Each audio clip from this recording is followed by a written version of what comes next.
Hello and welcome to another episode of Photo Book Friday, the show where I talk about photo books and my growing collection. Play the jingle. It's not Monday, it's not Tuesday, it's not Wednesday or Thursday.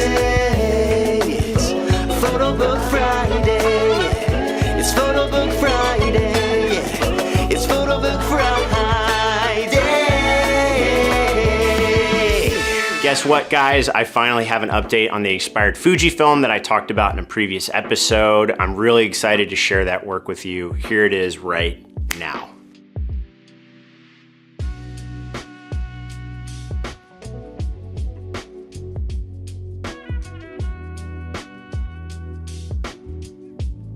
Treating these 35 rolls very loosely, meaning that I'm shooting stuff that I wouldn't normally shoot on medium format. A lot of object work, a lot of photographs that are riskier in terms of not sure if the exposure is gonna work out or if the composition works out.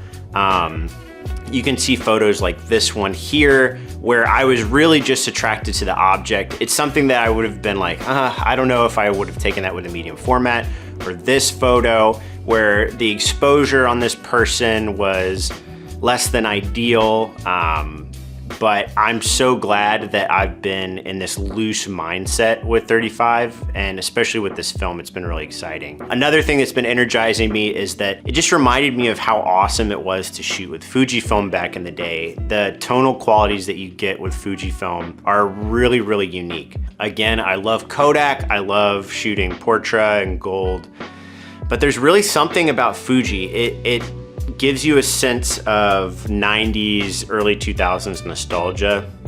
I really love the rendering of like the cyan and the green in Fujifilm. It's kind of hard to explain. Sometimes it can make skin look a little bit wonky. You definitely have to work with it a lot.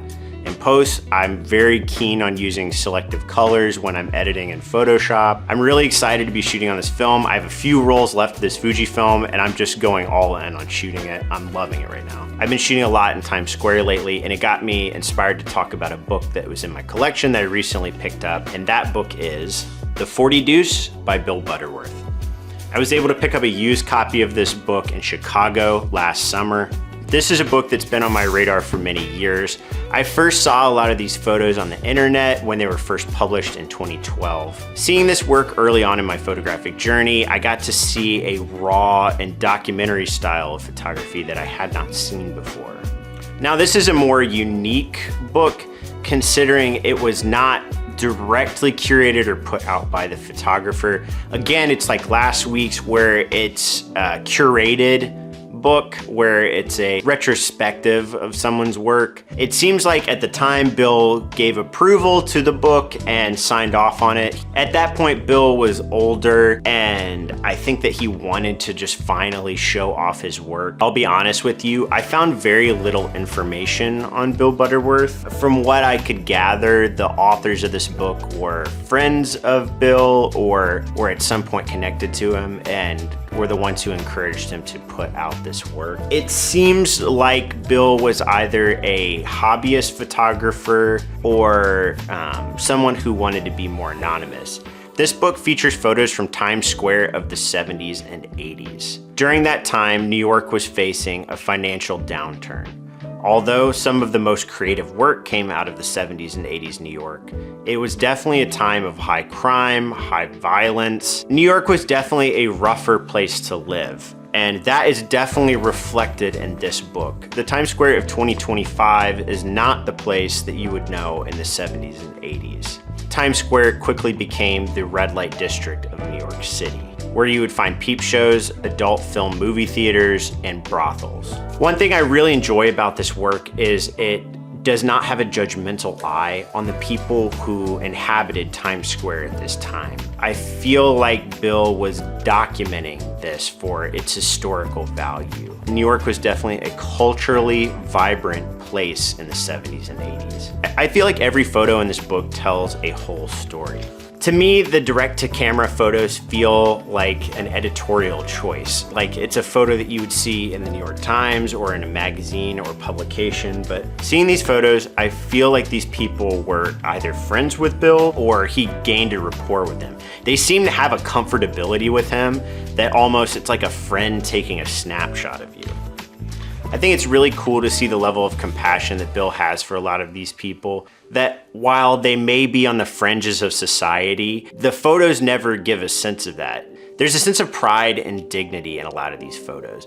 And while they're doing stuff that may be against the law, it doesn't feel that way. It just feels like people existing in their own environment. In the work, it seems like Bill is just using a single camera, a single lens, and an on-camera flash.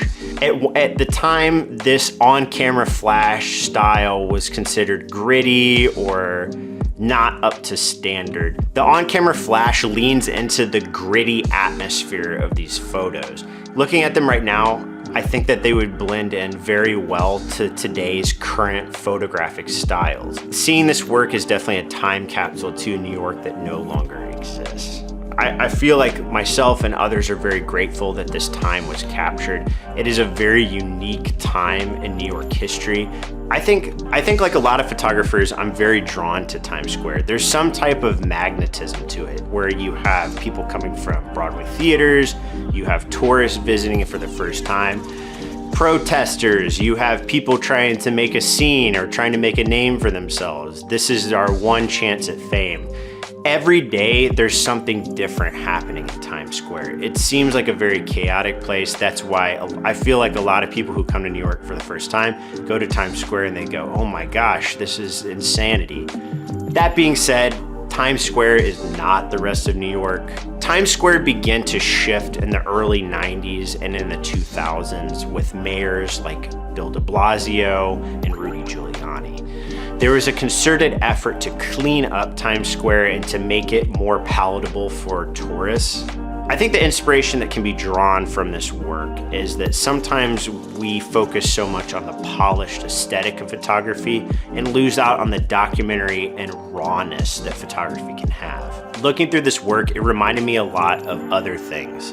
One is a fantastic documentary created by Richard Sandler called Gods of Times Square. In the documentary, Richard has a very fly-on-the-wall verite style of documenting what Times Square was like as it transitioned from the late 80s to early 90s. There was still a chaotic energy to Times Square, and it's really cool to see it on video. While a lot of the work features oddities and things that seem very out of place today, I think that it's such a good thing that Bill was able to capture this era of Times Square.